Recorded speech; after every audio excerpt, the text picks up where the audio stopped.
You're thousands of kilometers from your Dubai property when a message arrives. There's a maintenance emergency. Suddenly, the purchase price and the stunning view feel less important than one simple question: who can get inside to fix it? The best property for a remote owner is not necessarily the one with the best view. It is the property you can still control from afar. Buyers often compare location and design, but postpone practical questions about post-handover logistics. Remote buying is different from remote ownership. Before you commit, test the property's control system. Can a trusted party access it for repairs? Who coordinates maintenance, and are building versus owner responsibilities clear? Can you receive invoices and evidence of work without being physically present?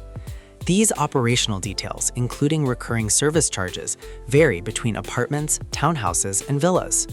Remote ownership isn't a geography problem, it's a control problem. The right property is one whose operations can be understood, delegated, and monitored from abroad. Learn more at DXBTOK.com.